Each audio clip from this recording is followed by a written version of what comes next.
بسم الله الرحمن الرحيم، والصلاة والسلام على أشرف المرسلين سيدنا محمد.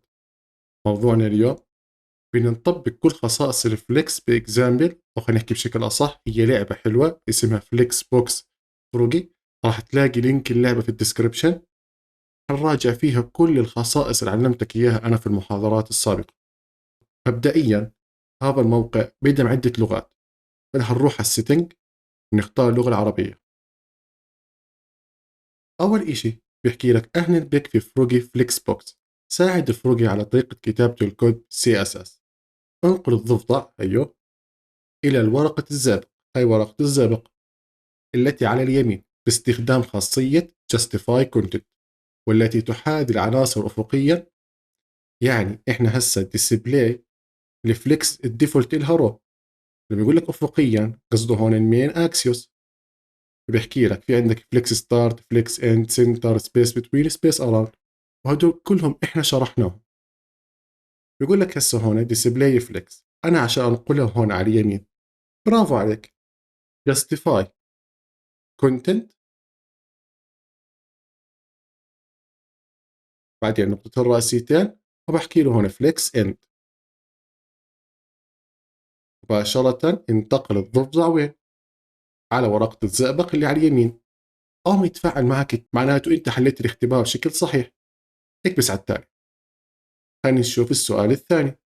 بيقول لك استخدم الجاستيفاي كونتنت لمساعدة الضفادع للعودة إلى ورقة الزئبق الخاصة بها. طيب كيف بدنا نخليهم يصيروا هون؟ بسيطة. justify content، برافو عليك، سنتر. وهاي التالي. هذا الفيديو برعاية المبين أكاديمي، قدم دورات عن بعد في مجال البرمجة والجرافيك ديزاين. لمعرفة المزيد عن الدورات المقدمة راح تلاقي اللينك في الديسكريبشن. ننتقل للسؤال الثالث. هم 24 سؤال. ساعد الضفادع الثلاثة بالعودة إلى أوراق الزئبق فقط باستخدام الجاستيفاي كونتنت. هاي بدها سبيس، في فراغات. فخلينا نجرب مع بعض الجاستيفاي كونتنت. وهون بنحكي سبيس اراوند. كيف عرفت انها اراوند؟ لانه انتبهت هون انه المساحة بين الاطفال اكبر من المساحة بين الطفل الاول والطفل الصغير.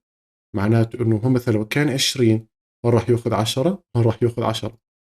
في معلومة مهمة، الناس اللي بتحضرنا اول مرة، كل هالخصائص شرحناها ب 12 فيديو او 13 فيديو السابقات. وبتقدر ترجع للفيديوهات السابقة بنفس القائمة، هتلاقيهم موجودين، اسمها فليكس. وهي التالي. يقول لك انجرفت أوراق الزئبق التي بالأطراف إلى حواف الشاطئ وزادت الفراغات بينهم. استخدم justify content لحل المشكلة هاي. space between. justify content space between. كيف عرفت انها space between؟ في فراغات بين الأطفال، لكن الطفل الأول والطفل الأخير ما لهم مساحة. هي التالي. سؤال رقم 5. يقول لك الآن استخدم الألاين ايتم اللي هي حتحرك لي إياهم بشكل شو؟ فيرتيكال. يا عيني عليك، بدنا ننزلهم تحت. شو بنحكي له؟ ألاين ايتمز، الراسيتين، فليكس ستارت، فليكس اند، سنتر، بيست لاين، ستريتش، فليكس اند. ولا في أسهل من هيك. السؤال السادس. وجه الضفدع إلى وسط البركة باستخدام justify content والalign items. أول إشي بتحكي له justify content center. طيب شكلي كتبناه غلط. justify content set، ما في إشي غلط. هون التي ممتاز. هسه ننزلها لتحت في السنتر. برافو عليك. align items. طيب في نقطة مهمة هون ركز لك عليها. لازم تحط هون السيمي كولن عشان ما يعطيكاش ايرور. وهي التالي. تحتاج الضفادع للعبور البركة مرة أخرى. هناك فراغات كثيرة حول أوراق الزئبق. استخدم كل من الجستيفاي كونتنت والألاين ايتم. مبدئيا امسك الموضوع شوي شوي. بدي انزلهم لتحت الاين ايتم عشان احنا بنشتغل وين؟ على خط الفيرتيكال، صح؟ اللي هو بشكل اصح شو حكينا عنه؟ الكروس. إنه إحنا هسه رو المين هيو والكروس تحت، فالايتم هون بحكي له إيش؟ فليكس إند، نزلوا لتحت. بدي أوزعهم، هون بنستخدم justify content، بحكي له هون space around perfect 100% صح. تالي سؤال 8، الضفادع تريد القفز إلى أوراق الزئبق بالترتيب باستخدام فليكس دايركشن. حلو هاي. فليكس دايركشن هي بتعطيني الرو ريفيرس والكولوم ريفيرس. كيف بدنا نخلي الأخضر يجي هون والأصفر يجي هون؟ طبعا الأحمر هو جاي بيرفكت 100%. أتوقع إنها سهلة بالنسبة لك. فليكس دايركشن شو بنحكي له هون؟ رو ريفيرس. عكسناهم، أول واحد كان هون صار وين؟ في النهاية، والثاني إجا برضه هون. عشان أذكرك هي بدي أشيل الكود، كنترول إكس، الأخضر لما أعكسه راح يجي على الأخضر، الأصفر راح يجي على الأصفر، والأحمر حيضل مكانه. أتمنى تكوني فهمت. سؤال رقم 9، ساعد الضفادع لإيجاد أوراق الزئبق المرتبة عموديا يعني فيرتيكال. هاي برضه سهلة. شو بنحكي له؟ فليكس دايركشن كولوم، بس خلينا على شكل كولوم.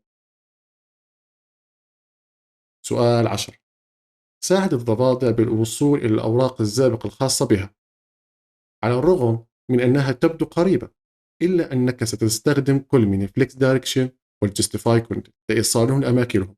لو انتبهنا هون، الأخضر رح يجي هون والأصفر مكانه، والأحمر الواقف على الأخضر بدي يجي هون في البداية. مش كأنه لازم أعكسهم، صح؟ يعني لو قلت له فليكس دايركشن رو ريفيرس، جميل.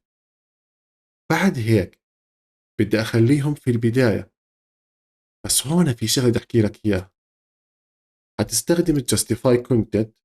ليه؟ لأنك أنت أصلا هسه على المين كونتنت، تحكي له فليكس ستارت، صح؟ بس مش راح يشتغل. ليش مش راح يشتغل؟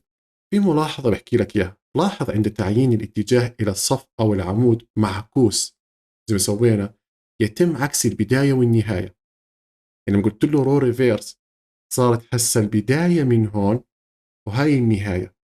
ركز مرة ثانية، لما قلت له رو ريفيرس بطلت البداية من هون، صارت البداية من عند الأخضر والنهاية من عند الأحمر. بس بحكي له بدل الفليكس ستارت شو بحكي له؟ فليكس اند. مرة ثانية، لما تعكس الرو والكولوم فبتنعكس البداية والنهاية. انت عكست الرو، صح؟ صارت البداية من هون والنهاية من هون. أتمنى تكون الفكرة صارت واضحة. ننتقل للسؤال رقم 11. بيحكي لك هون ساعد الضفادع بالوصول إلى أوراق الزئبق الخاصة بها باستخدام الفليكس دايركشن والجاستيفاي كونتنت. لاحظ عند استخدام اتجاه عموديا بالجاستيفاي كونتنت تغير إلى عموديا. جد؟ طب ممتاز. والالاين ايتم تتغير افقيا. حلو. شو بحكي لك يعني هو؟ هسا احنا نخليها بشكل عمودي، فانت اكيد راح تحكي فليكس دايركشن، صح؟ كله. هون بحكي لك الكروس والمين بيختلفوا، هيك قصده. المين راح يصير هيك فيرتيكال، والكروس راح يصير هوريزونتال زي ما علمتك في المحاضرات السابقة. بدنا ننزلهم لتحت. هون شو راح استخدم؟ الالاين ايتم ولا الجستيفاي كونتنت؟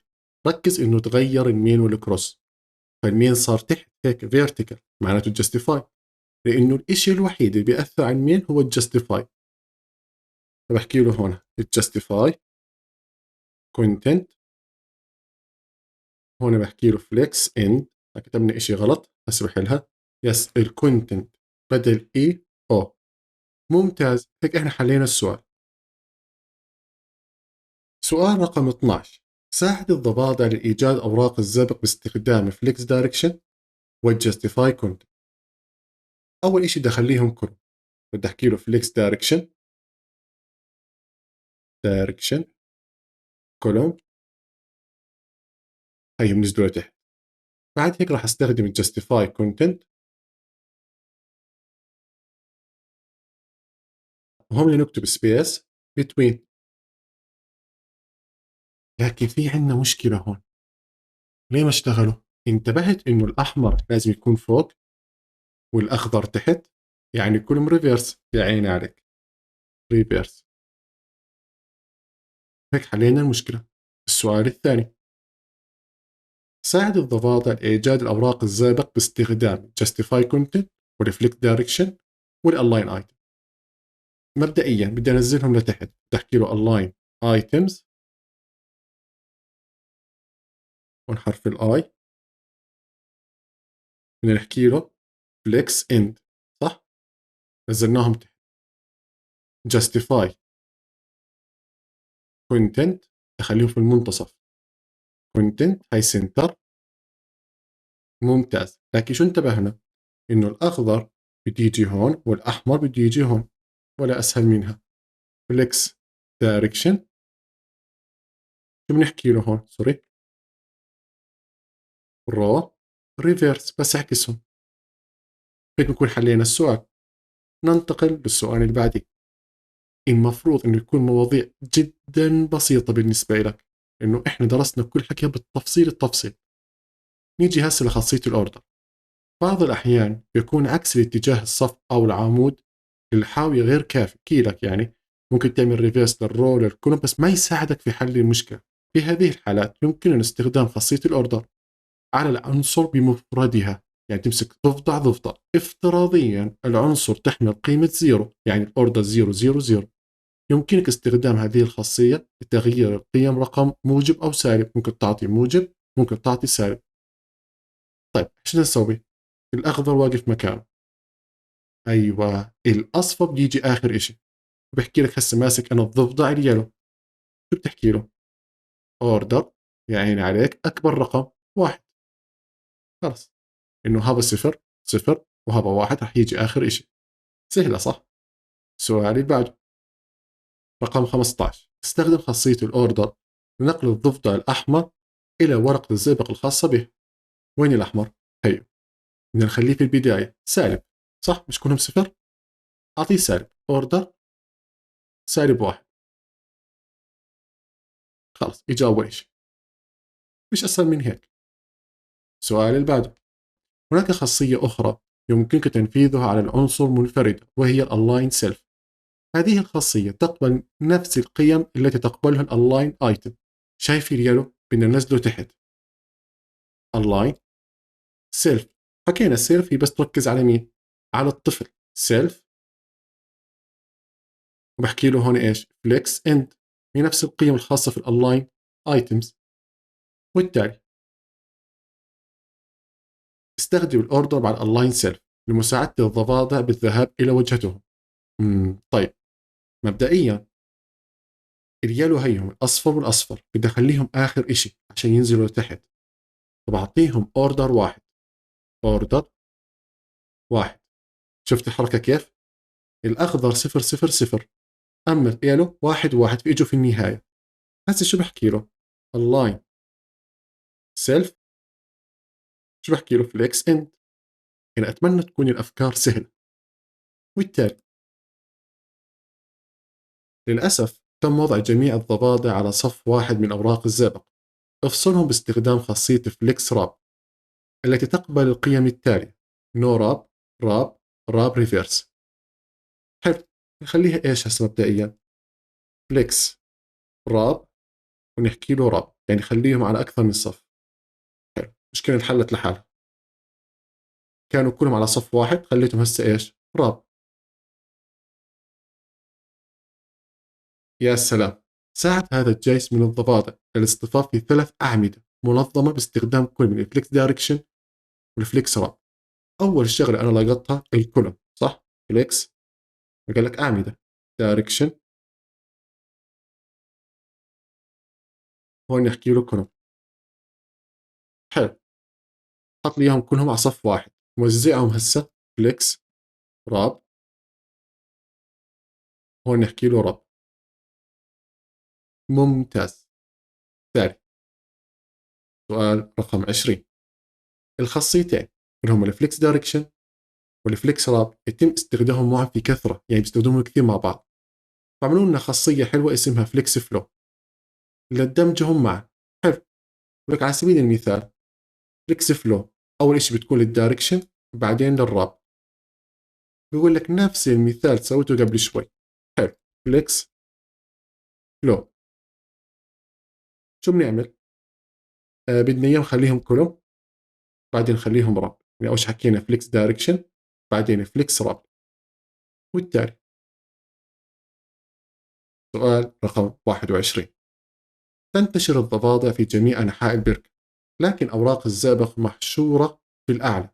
يمكن استخدام الأونلاين كونتنت. ليش استخدمنا الأونلاين كونتنت؟ لأنه إحنا استخدمنا الفليكس راب. متذكرين؟ كنا بنستخدم الراب ما بنستخدم الأونلاين ايتم ما بتزبط معنا فسوونا الأونلاين كونتنت. أونلاين كونتنت. وانت متذكر الخصائص اللي كانت عندنا فليكس ستارت فليكس اند سنتر سبيس بتوين سبيس اراوند ستريتش. بدنا نخليهم كلهم فوق اذا انتبهت. هي فليكس ستارت. اكيد انتبهت طبعا. ستارت. بالتالي سؤال رقم 22 ولا اسهل منها لتحت. اللاين كونتنت فليكس اند. طبعا اللاين كونتنت بكتب بسرعه قاعد انا. طبعا شو اللي صار؟ كل الاوراق تحت فقلت له فليكس اند. سهله صح؟ أتمنى تكون الأفكار لحد الآن واضحة 100%. بلشنا هسه نيجي في الأشياء اللي بيحكوا عنها صعب. كانت الضفادع في حفلة لكن هذا وقت العودة إلى المنزل. استخدم كل من الفليكس دايركشن والأونلاين كونتنت لإعادة الضفادع إلى أوراق الزئبق الخاصة بها. جميل. هو أصلا عمل لي إياهم راب. تمام. بس الديفولت للديسبلاي برو بحكي له أول إشي فليكس دايركشن كلهم. صح أو منطقيا دايركشن اي او ان كولوم. ممتاز. بعد هيك بدنا نستخدم الاونلاين كونتنت. ليش؟ عشان هم راب بتحكم فيهم. كونتنت سنتر. شو المشكلة؟ لو انتبهت انه الاخضر اموره تمام بس الاصفر بده يجي فوق والاحمر بده يجي تحت. بدل الكولوم تحكي له كولوم ريفرس. خلصنا. اخر سؤال. ممكن تحس انه صعب لكن هو سهل. قم بتوصيل الضفادع الى منزلهم لاخر مرة. تمام.